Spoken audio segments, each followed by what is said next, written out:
Hi, my name is Ed Shanshala. I'm the CEO of Ammonoosuc Community Health Services. At ACHS, we realize you do not need to be a French bistro chef to prep and serve meals that you feel good about. That's why our Food is Medicine program is designed that from 30 minutes prep to plate, you too can serve nutritious meals.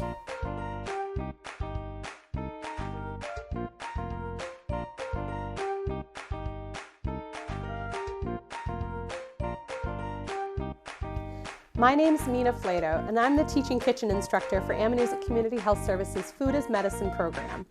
I was a teacher for 20 years before this, and one of the biggest focuses in my classroom was that food doesn't have to have morality. Food is really not about good and bad, it's about nutrient dense and non-nutrient dense. And here at Ammonoosuc Community Health Services, that's our focus with this program.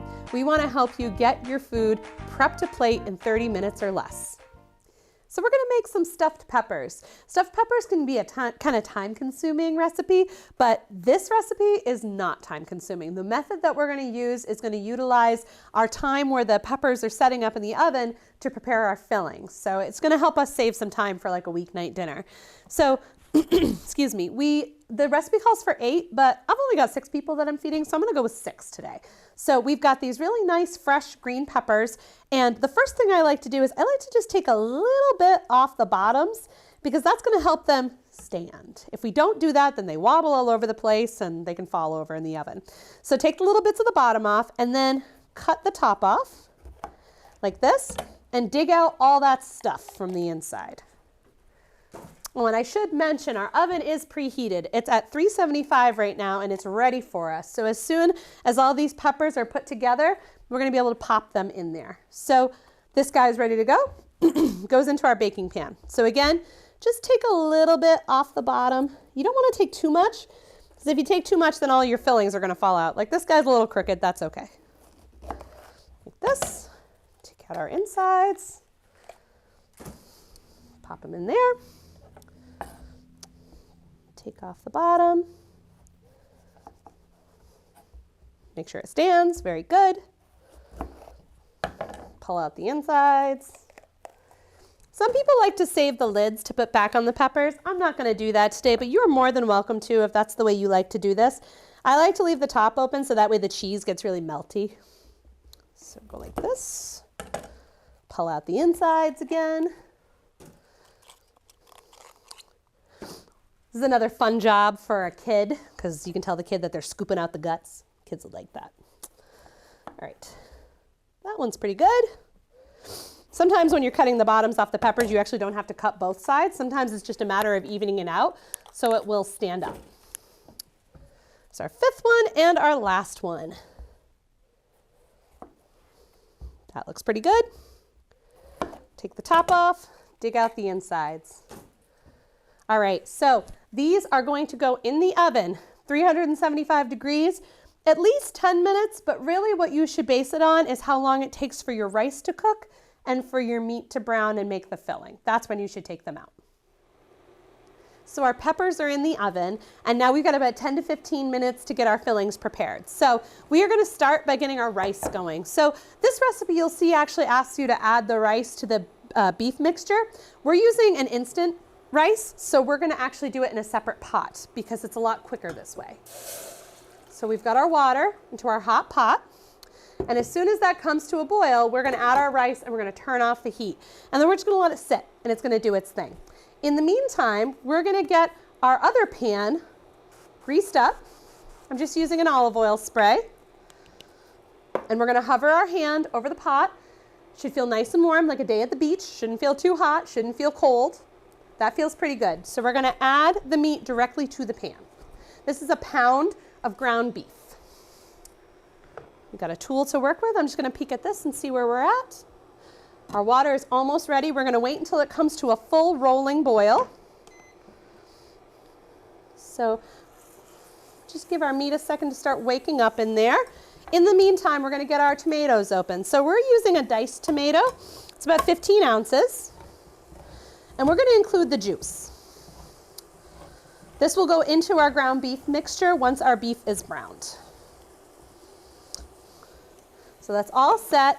So when you're working with a can, you always want to make sure that you wipe off the top. I wiped off the top before we got over here today, so you never know what kind of dirty things are hanging out on the top of your cans. And you want to open up the can with something other than your hand. All right, we're getting closer with our water, and I've got good sounds coming from our ground beef.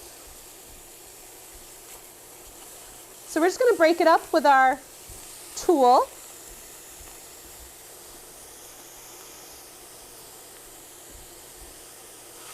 Try to keep it in the pan, not have it be popping out too much. Still keeping an eye on my water to make sure it's coming up to a boil.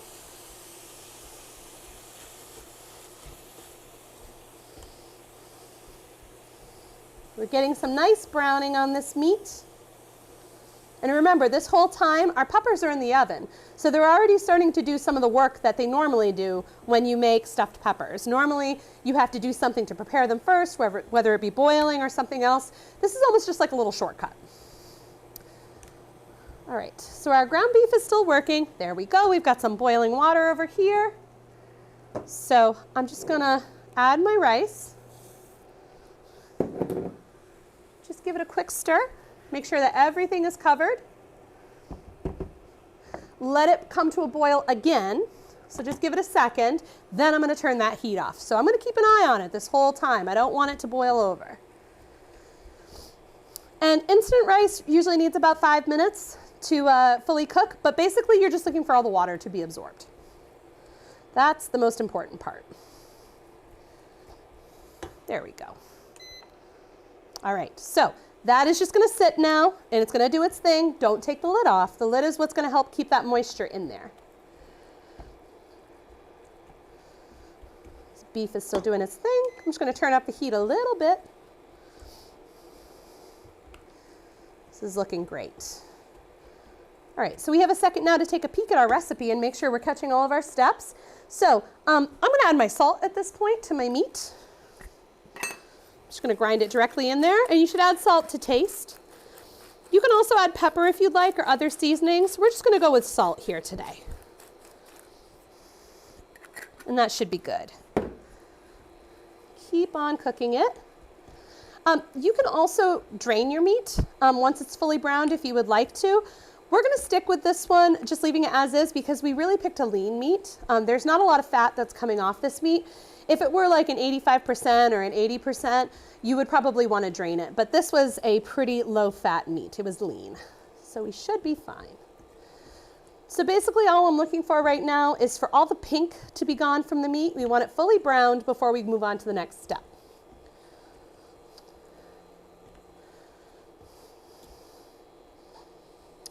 That is looking pretty good. I've just got a couple pieces that are a little big in here still, so I want to break them up. All right. Fantastic. Okay, so pretty satisfied with the way that is. So now we are going to add our tomatoes to this and do a little bit more cooking. So liquid and all. And these are fire roasted tomato.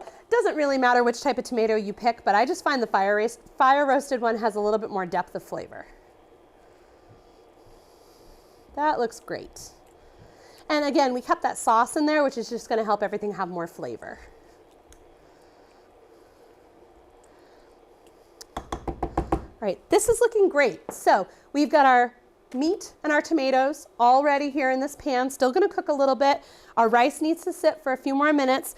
At this point, we need to get our peppers out of the oven so that way we can fill them. So we're going to go ahead and do that. So good stuff is happening. Our peppers are out of the oven. They're prepared now for us to get that filling into them. Our filling is coming together really nicely, and we're actually at a point where we can add our instant rice to this beef mixture. So I don't think I mentioned before, but you don't have to use ground beef for this. Any type of ground meat would really work well. So I could see ground chicken, ground turkey, any of those things could be delicious. So we're gonna add this rice directly to the mixture. And I did reduce the rice down to 2 cups because I did take away 2 of the peppers for this recipe here today. So now we're just gonna make sure that this is all combined, really nicely integrated. And you wanna be gentle with it because we are still on the cooktop, we are still using the heat. If we leave the heat going, it will help it all come together quicker. But definitely keep it moving because you don't want your rice to stick to the bottom of the pan. All right, I think we're at a point now where we can turn the heat off. Nice, this is looking really nice. So the tomato liquid is really working nicely in here to help integrate everything together because a dry stuffed pepper is not a happy stuffed pepper. This is going to be much nicer. So at this point, I'm no longer going to use this tool. This is what I was using with the raw meat. So I'm going to now switch to a new tool. I'm just going to use a spoon to help get the filling into these peppers. So I'm just going to spoon it in. And we are going to leave a little space at the top because we have to add cheese. Definitely want to leave room for cheese. Some of these peppers are bigger than others, so some of them may be a little more full, and that's okay. Actually pick this up. These peppers are very green. I'm really loving that bright color. It's almost like a festive dish. And it smells delicious. And like I mentioned before, we just seasoned with salt and we let the tomatoes do the talking, but you can add whatever herbs, spices make you happy. I don't see why there's any reason why you can't get really creative and try something new and fun. And it looks like we're gonna have some bonus filling, which I personally love when I have bonus filling like this. I would toss this just over like some lettuce or some spinach. There's a lot of ways that you could use this. All right, so we got a little leftover filling and that's okay. So we are now going to add our cheese. So we're just gonna measure with our heart for our cheese. Kind of push it down in there so it gets into the mixture. Somebody tried to get away. Add a little bit more, and it's okay if it falls down into the pan, it's not gonna hurt anything. Sometimes I think that's the best thing that happens with cheese is when it falls out of what you're making and then you get that crispy little cheese bonus at the bottom. I think that's delicious. I think that's looking pretty good. I'm gonna put a little bit more cheese on this one and that one. You could also add cheese to your actual filling if you wanted to make it a creamier type of filling. But this is really what we're going for here. So our pan's a little hot, so we're gonna make sure that we let it cool, or we're gonna grab our gloves before we pick it up. But basically we've got a really nice balanced meal here. Once this goes into the oven, we're gonna let it bake until the cheese is melty and bubbling, and then we're gonna take it out. So our stuffed peppers are finished, the cheese has melted, and now it's time to plate them. So we're gonna go ahead and lift them out. They smell so good. So they should look really beautiful inside. They're gonna have that nice filling. Ooh, check that out. That looks delicious. So tasty, all those flavors. Really just a perfect dinner.